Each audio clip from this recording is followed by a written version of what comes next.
Okay, let's talk about insurance in Florida for homeowners. And what this article was talking about is it was published by Benzinga on Yahoo. And take a look at this.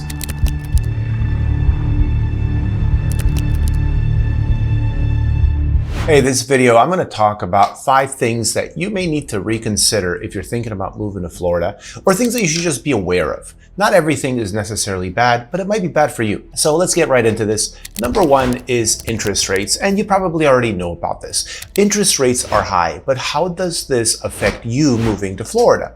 First of all, it depends. If you're a buyer, then obviously you're going to be affected because the payment that you're going to have on your home is going to be higher than it would have been about 3 years ago or 2 years ago, when interest rates were, close to half of what they are right now. If you're doing like calculations to see how much your mortgage would be, just base it on about 8% interest rate right now. And the thing is, if you're going to delay buying a home because interest rates are high right now, then all you're doing is rolling the dice because it's a gamble. You don't know, and I don't know what interest rates are going to do. And it doesn't matter what the federal government says and what Jerome Powell forecasts for us. At the end of the day, they're going to do what they need to do or what they think is best. So you can't rely on that information being the absolute truth that, first, second quarter of 2024, they might be going down. And I'll say maybe, I don't know. But they say all types of things and then they end up revising what they said and then they end up doing something else altogether. So if you're a buyer, I wouldn't necessarily wait for lower interest rates. I would just go and buy something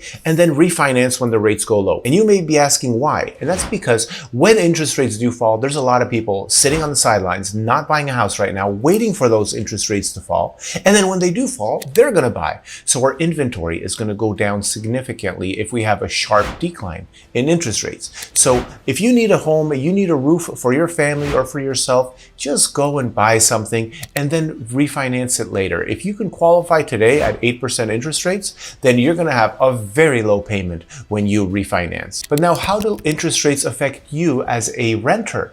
So if you decide to rent, that's fine. But know this, that as interest rates go up and rent prices also go up. And recently we had a huge increase in property values and also a huge increase in rent prices. So what is happening right now is actually a little bit good for you if you're a renter. The prices of homes are not falling as fast as prices of rentals. Rental prices seem to be going down and they seem to be sitting on the market a little longer. So I've been a landlord for over 20 years and I see what's going on every day in the rental market. And what I've seen in the last 6 months are prices slightly coming down, or you just are not renting. You're just sitting vacant out there. So what will landlords do is they're going to negotiate with people and they're going to lower the price. So if you are looking at a rental, I suggest you just throw a lowball offer. And if it's like a $2,800 rental, don't throw like $2,200. No one's going to go for that. The landlord's going to lower their rent price first and try to attract other clients. But if you throw out a number of maybe $2,550, that might actually get swept up and you might have a place at a cheaper rate than you expected. Okay, now the second thing that you need to be aware of if you're going to be moving to Florida is our inventory levels of homes. And what this means is that our available housing supply for you. So look at it this way. Even though homes are being built and the supply of general housing is increasing, the amount of people moving into Florida is surpassing that rate at which the supply is increasing. So what that means is that we actually have less homes for sale than we want, than a healthy market would demand. So if you're a buyer, once again, I'm going to break it down for buyers and sellers. If you're a buyer, then know that our inventory levels are still at the low levels that are saying we're in a seller's market. Now, I know that we're increasing month over month over month for over a year at this point. But our inventory levels are still low enough to call it a seller's market. Now, are we close to a buyer's market or are we close to that equilibrium point? And the answer is yes, at least in my local area, Sarasota and Manatee counties.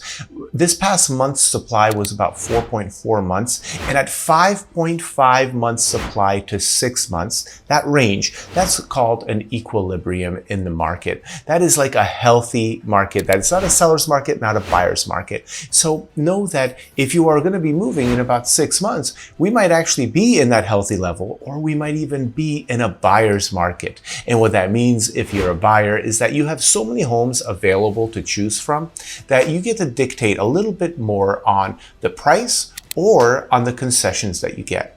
And concessions are basically paying some of your closing costs or buying down your interest rate or something along those lines. But right now, we are at the beginning of December and we're not there yet.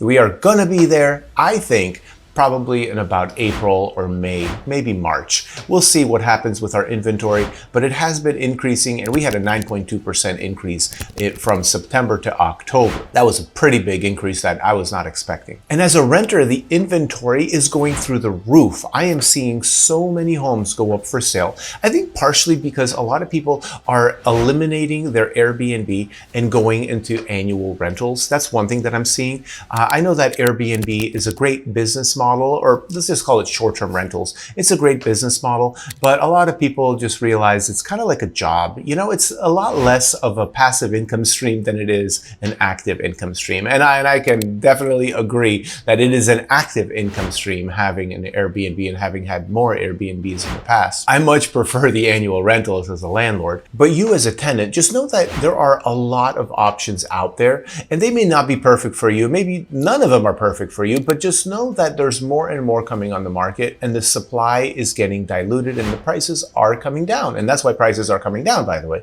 is because of an oversupply situation. All right, the third thing you need to know about are property taxes. Now, not that long ago, property taxes were very affordable in Florida. And I mean, Florida was known to be one of the cheaper states for your property taxes. But things have changed. The valuations of homes have changed, and therefore the tax assessor says, hey, it's worth more, let's tax you more. Now they tax you the same percentage, but the value is more. So the budget increased significantly throughout all this infrastructure build out in most places in Florida. So really, you as an owner are just stuck with a higher bill. That's the bottom line. So when you're shopping for a house and you see the tax bill, let's just say you're looking at a particular neighborhood, some gated community you really like that's been around for 20 years, and you see a couple houses that you like, and one of them has $1,200 taxes and the other one has $4,400 taxes, then you really need to know what's going on there. Why would one home have such low taxes and the other one high taxes? Well, the reason is because this home, this $1,200 home, has homestead exemption probably for many, many years. So they are given an exemption for making Florida their primary residence. And if you make Florida your primary residence, you're going to get the same exception as long as you file all the paperwork on time.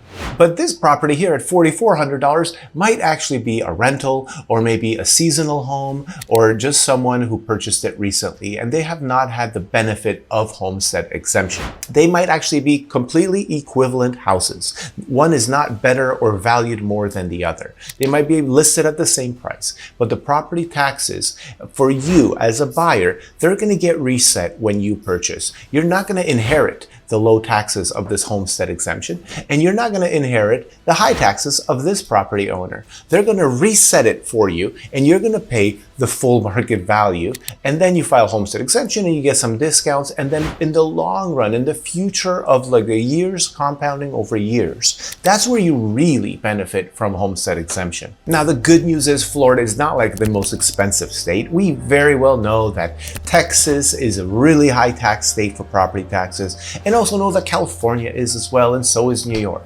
But in our area, you know, Georgia is cheaper. The Carolinas are cheaper. There are a few other options where it's a lot colder and maybe no beaches or not as pleasant beaches where the property taxes are better. And I think right now, the average property tax in Florida is floating at right around $4,400. Okay, number 4 on the list is insurance. You need to really know what's going on with insurance. Out of all the points that I've mentioned, I think insurance is probably the one that you need to pay attention to most. Now, I've done a whole bunch of videos about insurance, so feel free to watch those because they're a lot more in-depth as to what's going on with insurance and how you can protect yourself so that you don't get stuck with a huge insurance bill. However, let me give you the quick version, the summed up version of what's happening. The bottom line is this: half of our insurance carriers have left the state. So we have a lot less competition, we have a lot less options, And we have a whole bunch of new exemption. And what that means is that the carriers that have decided to stay in the state of Florida have a whole bunch of new rules of why they're not going to go and insure you. So they're basically trying to reduce the risk on their entire portfolio within Florida. So they have rules that come out, every month there's some new rule by some other company. And for example, if there's solar panels, there's some companies that are not insuring solar panels anymore on new business. They might renew old business, but they won't write new business. And then there's some that if your roof is over 15 years old, they're not going to write it. Some companies even go to 10 years or older. They're not even going to write it. And then of course, the age of the dwelling itself, the dwelling meaning the home, the built up structure. So basically, insurance carriers have so many rules. And before you go and close on a house, what I highly recommend is do this. Do your inspection and pay for the 4-point and wind mitigation report right at the beginning. Don't wait for later.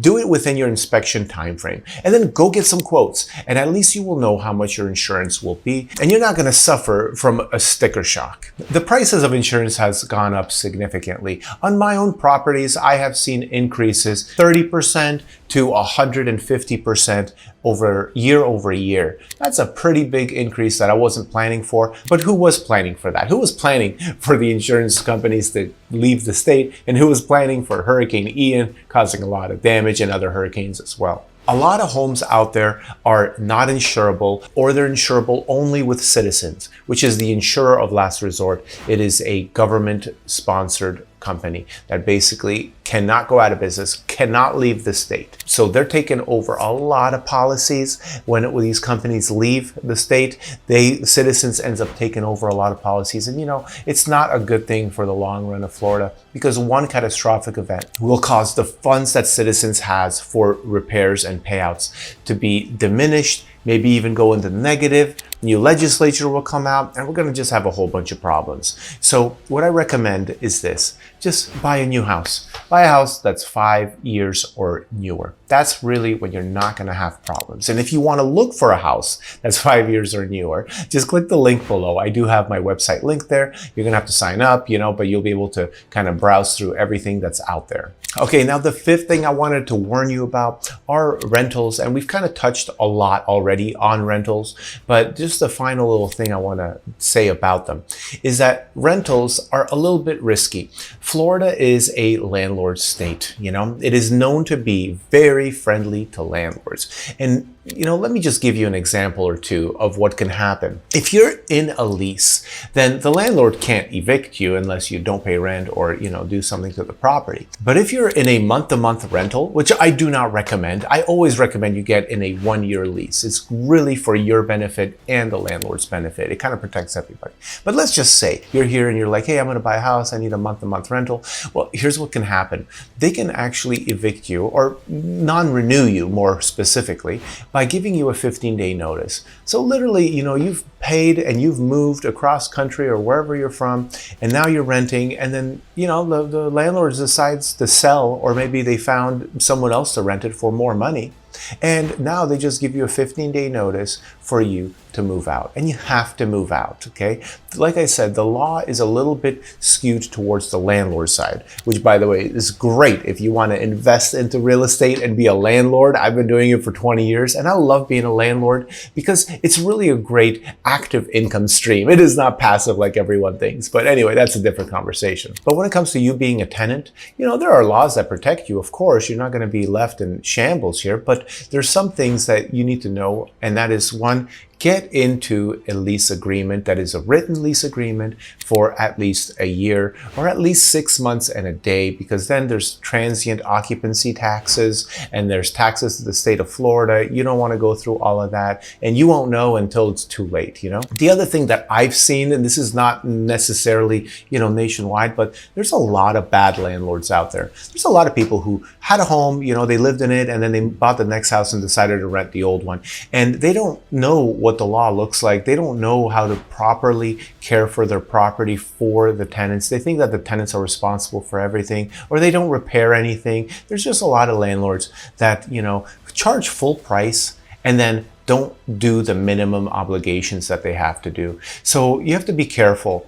And the last thing that I want to talk about renting in Florida is that, and I think this is everywhere, but I think it's really prevalent in Florida, is that there's a lot of scammers out there. Like, I have literally seen my properties listed on Facebook Marketplace for rent, and I never listed them there. You know, I had some sort of rental, I got it rented, so photos of my property were out there. Someone scraped the photos, made an ad, made a fake phone number that is text only always, and then, you know, said, hey, okay, look, I can go and show you the property, but first I want you to send me a $150 deposit, or why don't you prepay? They just look for like the desperate person that's going to prepay first, last deposit, and then they make an arrangement to go and meet you at the property at, you know, on the day of move-in. And, you know, there's a lot of shadiness out there. That's all I'm going to say. So you really have to be careful, especially if you're renting while you're not in Florida. I recommend you come here for a quick weekend visit, look at 15 properties, and just go and rent something after you've met someone and you filled out an application and kind of gone through the whole process. Don't ever send money to somebody over the internet because they say they, you know, own the property. Well, that's 5 things that you need to be careful of.